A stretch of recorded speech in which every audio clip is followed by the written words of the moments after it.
personally. The best place to teach this pedal is in Debussy, particularly the Debussy preludes. Oftentimes students start with Girl with the Flaxen Hair or one of the easier ones, and not that any of them are easy. But Debussy allows enough layers that you can actually sneak a middle pedal on, because otherwise a lot of these tied lower notes in particular that he wants to continue in the score, but there's no physical way to do that unless you have a middle pedal. So it almost just screams middle pedal.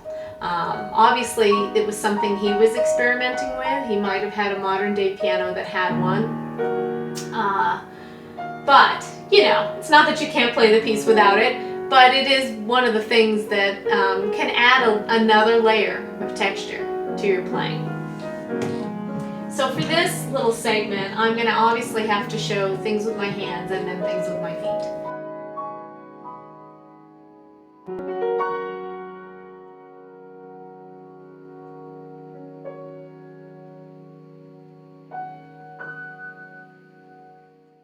In the score, you can see that there are places where the bass is definitely supposed to hold through 2 measures while all these other notes are changing. And if you do it with just the sustain pedal, you will probably have a blurry mess. You'll have to flutter pedal. You'll have to change pedals somewhere in the midst of it. And you'll lose that bass note as soon as you change the pedal. Unless you're really good and you can do like half or quarter pedal.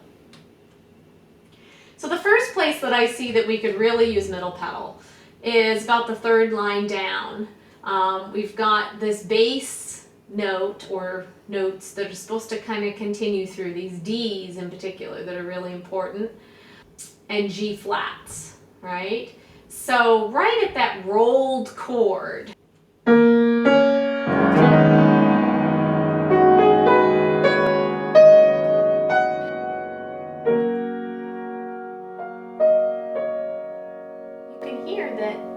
I changed the chord on top, that lower note is still in there.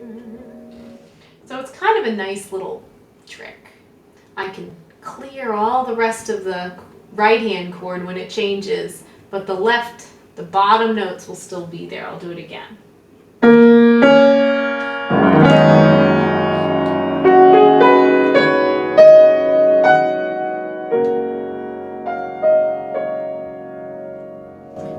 You can hear I didn't time it just right. I still hear bits and pieces of that first right hand rolled bit of the chord. So let's try it again.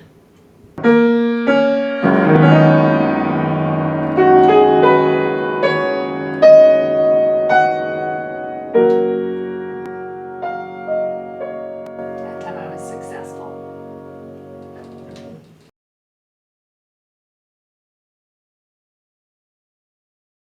So in that case, the left foot would have to go down as soon as you play the chord, and right foot would follow shortly afterwards. So another spot is on the 2nd page where it says pianissimo. If I'm on a piano that only has 2 pedals, then I would just opt to play soft pedal and sustain pedal. If I'm on a piano that has a sostenuto pedal, however, I'll opt to play very softly and use the middle pedal to sustain for 1, 2, 3 measures while all that other stuff is going on in right hand and in left hand. So here it is.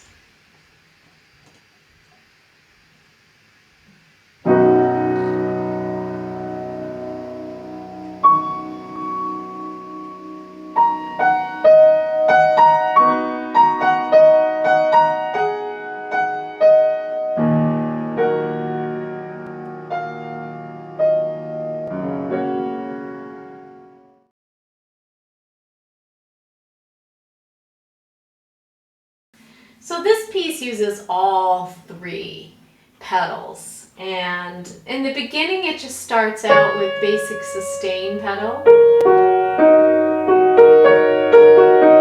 But then in the middle we start to have, right where it says movement, it's about 9, 10, 11, 12, measure 12, and you have that first big real rolled chord.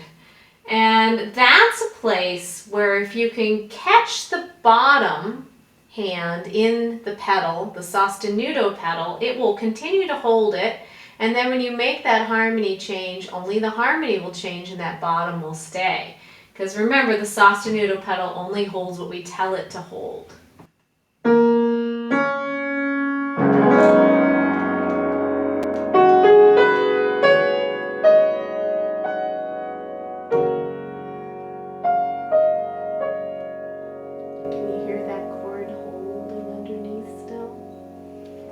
So the left foot is pretty active in this piece. It's doing the middle pedal and then it's also doing the una corda pedal at places. The next place where I like to use the una corda pedal is when it's pianissimo, when we're doing these chords.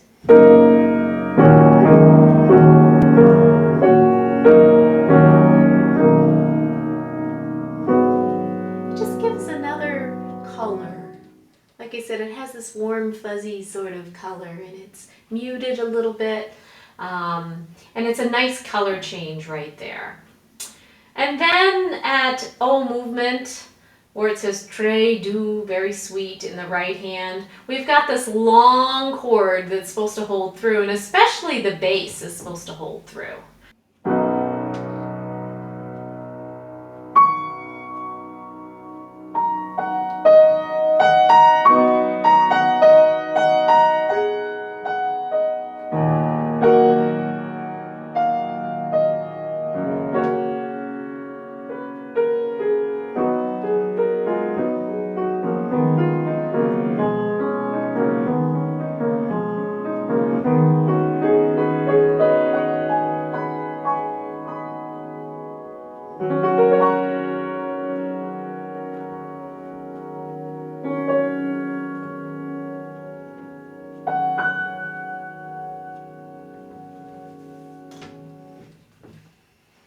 So that's the whole piece in a nutshell.